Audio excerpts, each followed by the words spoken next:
1938, reflecting back on the 1920s. He asks you to consider some questions. What was the Jazz Age? What did this decade mean?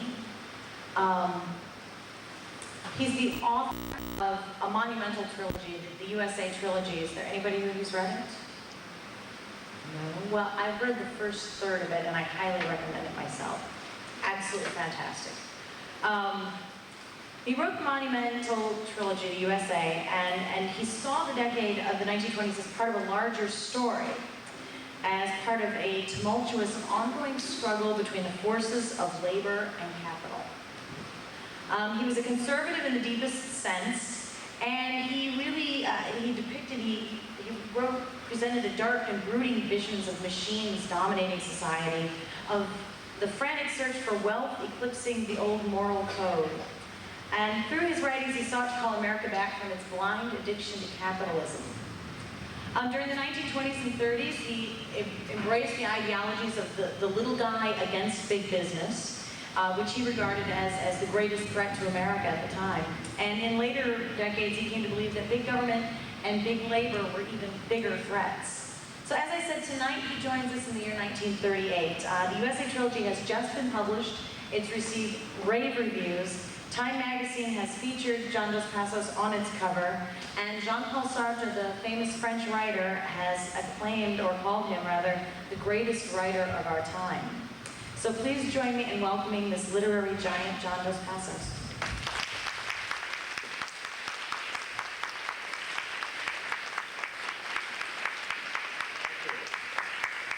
Thank you very much.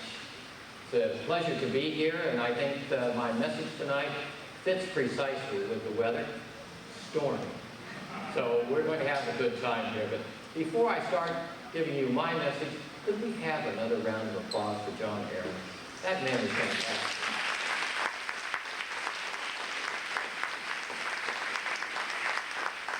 I'm going to talk to my colleagues in the Chautauqua circuit and see if we can't get him to just quit trying to forecast the weather. I heard something about 20%. If he'd just come out and sing for us, he'd be at 100%. And he'd be a big hit every night. Boy, what talent you have in Kirksville.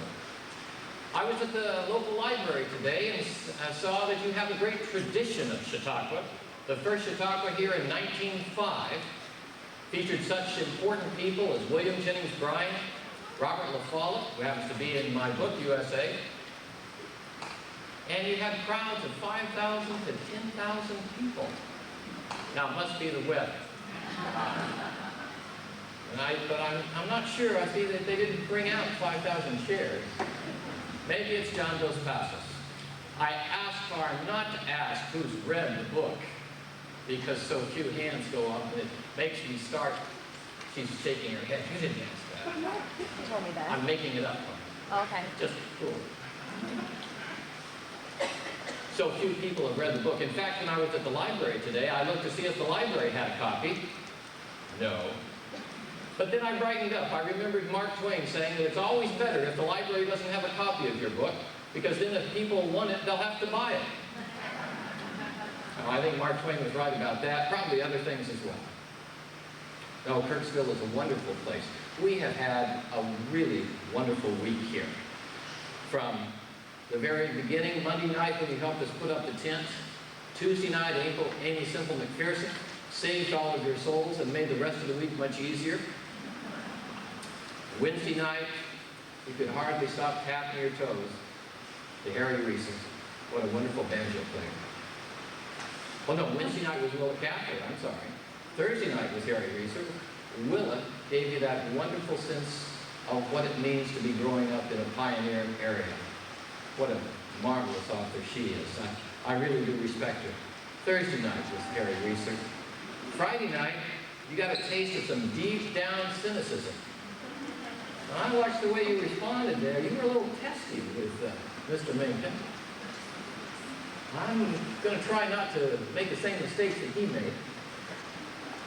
But I noticed you asked him after a while, well, Mr. Minkin, you told us all these things that you dislike. What is it that you like? What is it that you praise? And so I thought I'd better start out Someone in town told me that it's not yet time for rotten tomatoes. People are still conserving their tomatoes. Don't worry tonight.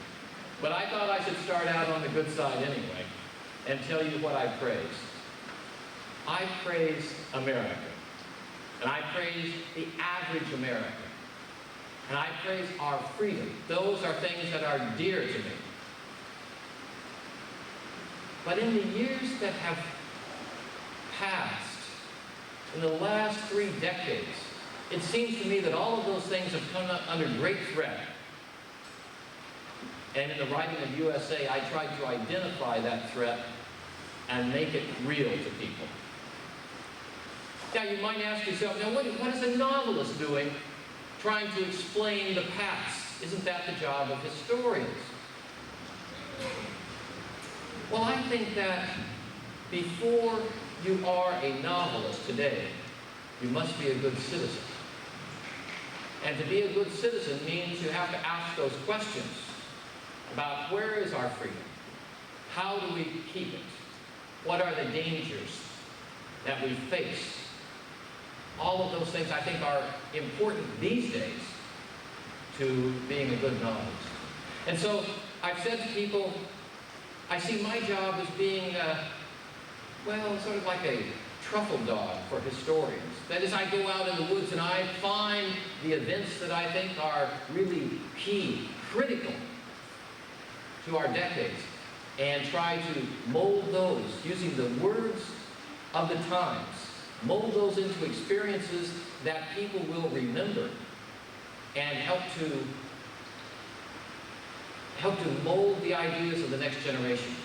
So I think that a novelist is sort of an amateur historian. Now in USA, I wrote 3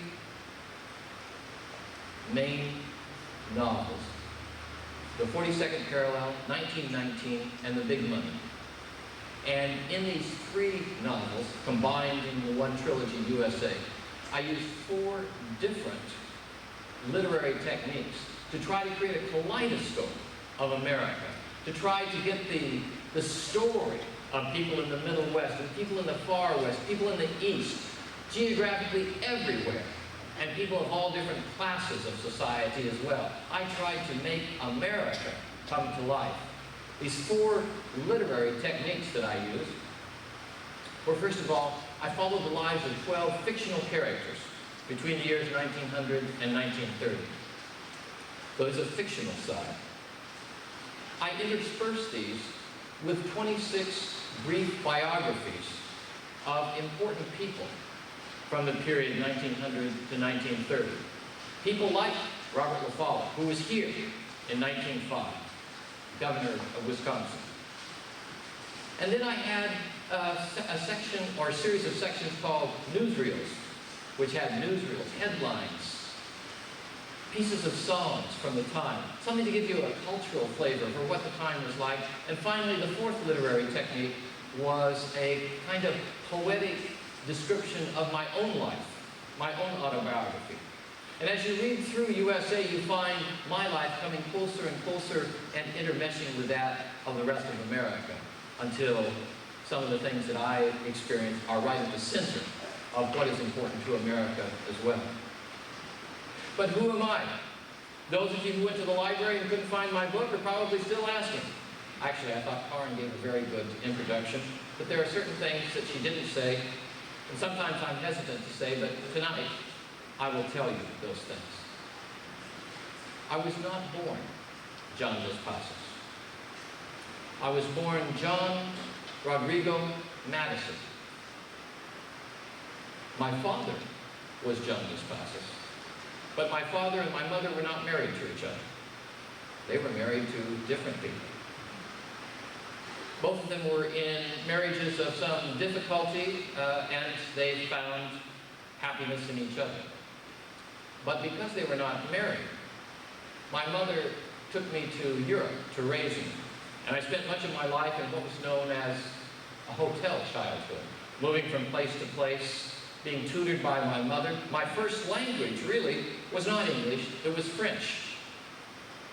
And so I was sort of a European, and in some ways wondering who I was. In one of the very first sections of USA, there's a passage from my life. I think it's camera eye number 1, actually. That describes an experience I had when I was 4 years old. It goes something like this.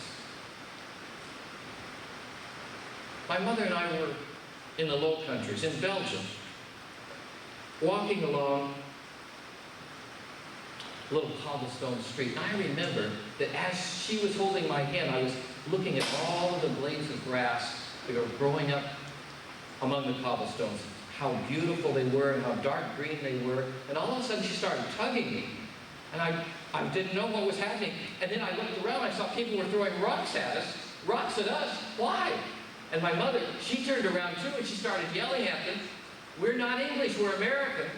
And they didn't do anything, they kept throwing rocks. And finally I started yelling too, American. And then my mother switched to French, nous sommes Americains. And I too, nous sommes Americains, nous sommes Americains. And all of a sudden the door opened and a woman pulled us inside. She gave me hot chocolate and cookies and showed us postcards of her relatives from New Jersey. It was important to know who you were. I didn't understand it at the time. Later I discovered that it was during the time of the war in which Afrikaners were fighting English in South Africa. And sentiments, of course, spilled over into Europe. And many people in Belgium and in Holland had relatives fighting in that war, and they were very antagonistic towards the English. Fortunately, Americans were not on their hit list. So we were saved. And ever after that, it was important to me to be an American. I wanted so badly to go to America, to stay in America. My father would come to Europe on a regular basis and visit my mother there, far from the possibility of scandal. They could enjoy each other. Of course, at that time, when they were together, I was often sent to a babysitter of some sort and missed the company of my mother. I kept wanting to go to America. And finally, in 1909, I convinced my father he should let me go to preparatory school in America. I don't know how I convinced him, but he let me do it. I went to Choate in Wallingford, Connecticut. Choate was a relatively new school at the time, and I thought that it would be wonderful to be in America. They called me Frenchie and Four Eyes. You see, I'm not wearing my glasses tonight. I can sort of make you out, but not too well. I always worried about that Frenchie, Four Eyes. I spoke with a French accent at that time. And I was really, really so disappointed. There was a time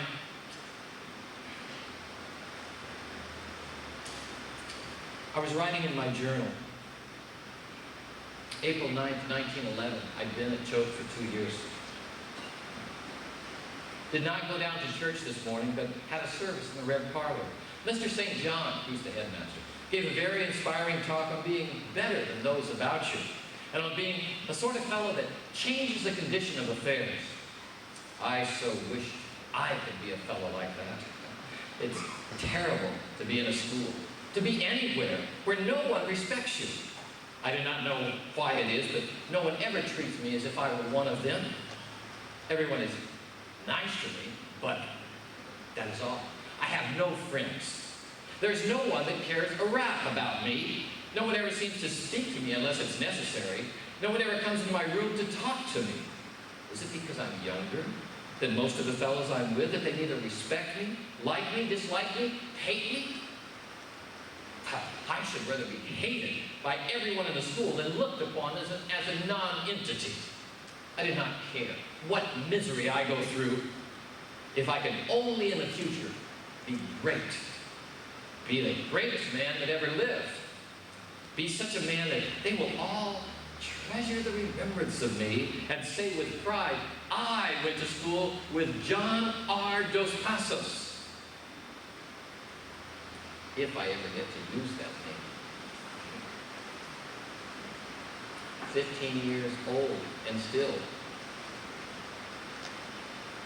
I I wasn't able to use that name. Now my parents, as their spouses died off, did indeed marry. But even then, my father refused to let me use his name. Perhaps it had something to do with adoption. Perhaps it was to try to avoid the scandal, but I hungered for that name. Finally, later in the year 1911, my father said I could call myself John dos Passos, and I did. And I told my friends, call me Dos. That's my name now. Identity is a very important thing.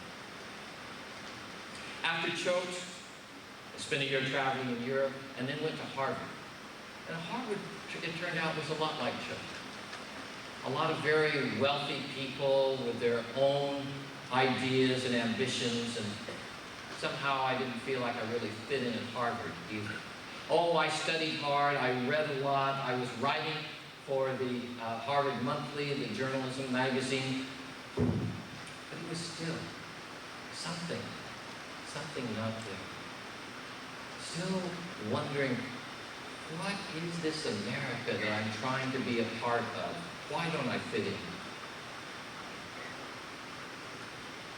Under the ether tone, I called it. College. You know what it is.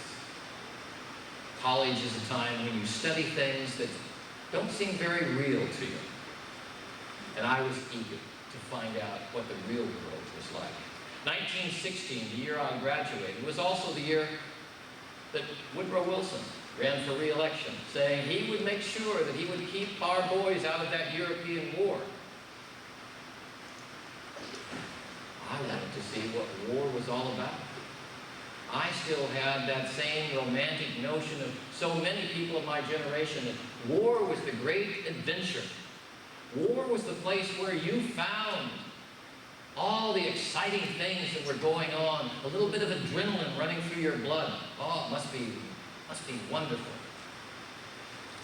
And so I wanted to volunteer to be an ambulance driver. There was a group of Harvard graduates creating the Norton Harris ambulance service, driving for the Red Cross. So I was eager to be a part of that. And my father, he seemed to think that war might not be the best place for me. And so he made an agreement with me that for a year I should go to Spain and study architecture. And I thought I was going to become an architect. And then after a year, if the war was still going on, then I could volunteer. Well, it turned out that after 6 months, my father unexpectedly died, and I chose to volunteer. Became an ambulance driver in Italy and in France, and I saw the war firsthand. It wasn't the war I had expected at all. It was a war of mangled bodies. It was a war of shells bursting and bodies, parts of bodies flying through the air. A war of gas. As an ambulance driver, I saw the worst part of the war. I saw the pieces of soldiers dragging them back from the front. There were times that part of my duty was to take the amputated parts out to a dump. That's the war that I saw. And I began to have a very different vision of war. This was not the Great War by any means. This was not going to be the war to end all wars either. Nor would this be the war to make the world safe for democracy. This was simply the war that was destroying life after life after life. 10 million people killed. 20 million casualties. War, murder, slaughter. And then Mr. Wilson brought America into the war too. This war is so important because it changes the very nature of how we look at war. Those early soldiers who volunteered and became a part, at first saw the war, as I did, as a great adventure. They saw it as a noble undertaking. By the time I got there, it was mud. Nothing but mud. There was an English soldier named John McCrae who wrote a poem in the early years of the war, when it still seemed like a noble thing to die for one's country. The title of the poem is In Flanders Field, and I read it to you because I want to contrast it with a poem that I wrote just a few years later, when the war did not seem like a noble thing. Perhaps you recall this, John McCrae's poem. In Flanders Field, the poppies blow between the crosses, row on row, that mark our place. And in the sky, the larks still bravely sing, singing, fly, scarce heard amid the guns below. We are the dead. Short days ago we lived, felt dull, saw sunset glow, loved and were loved, and now we lie in Flanders Field. Take up our quarrel with the foe. To you from failing hands we throw the torch. Be yours to hold it high. If ye break faith with us who die, we shall not sleep, though poppies grow in Flanders Field. That was 1915. 2 years later, along the front of eastern France, I too saw poppies and wrote this brief poem. Wide gray-green fields dappled with swaying vermilion, everywhere glowing with stains of poppies, poppies sprung from old, sad fields of a battle long fought out. How many years, oh God, before the blood of battles springs up into the arrogant, glowing youth of poppies. Why poppies? Poppies have this marvelous botanical ability. The seeds lay dormant for years and years until the ground is disturbed by someone plowing, by a battle, by digging graves, and then there are poppies.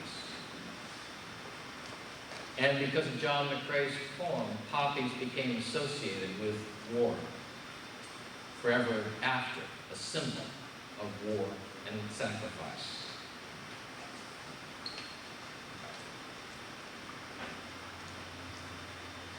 In 1921, after the war, after the sacrifice, and after many hopes that this war would somehow spur changes in America had been defeated, there was an event that happened. And I included it in USA as one of those representative biographies of the time. It's called The Body of an American. It's about that event in 1921 when the United States dedicated a tomb of the unknown soldier. It was a very festive, celebratory occasion. And to me, somehow, it lacked the reality of what had actually happened in that war. And so I tried to imagine, who was this unknown soldier, this John Doe, this character, now placed in his tomb in Arlington National Cemetery? Was he the person that they thought he was?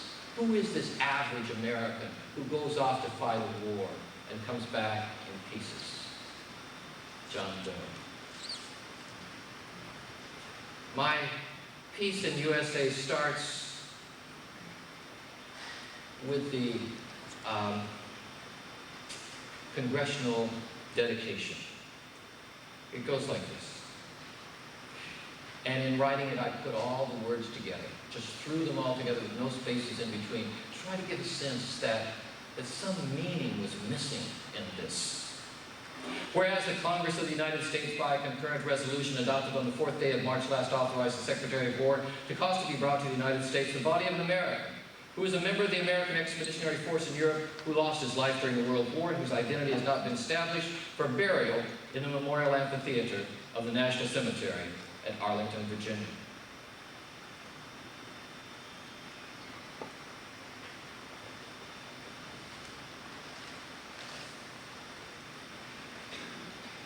in the tar paper morgue at Chalon-sur-Marne, in the reek of chloride of lime in the dead. They picked out the pine box that held all that was left of eeny, meeny, miny, mo.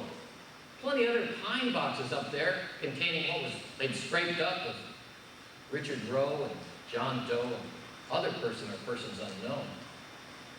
Only one could go. How did they pick John Doe?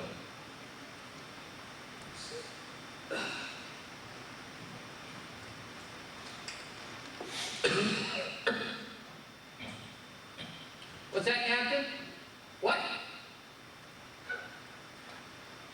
Make sure he ain't a dinghy, boys. Make sure he ain't a guinea or a kite. Well, how can you tell a guy's 100%? All you've got's a gunny sack full of bones and bronze buttons stamped with a screaming eagle and a pair of old puttees. And the gag and chloride and the pukey dirt stench of the year-old dead. Oh.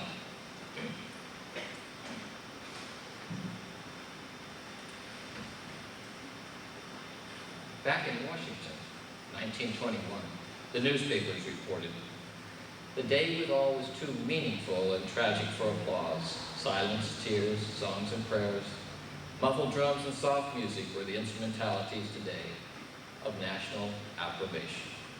President Harding, with a reverence seemingly more significant because of his high temporal station, concluded his speech, "We are met today to pay the impersonal tribute.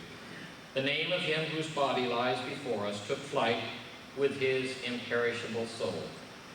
As a typical soldier of this representative democracy, he fought and died, believing in the indisputable justice of his country's cause.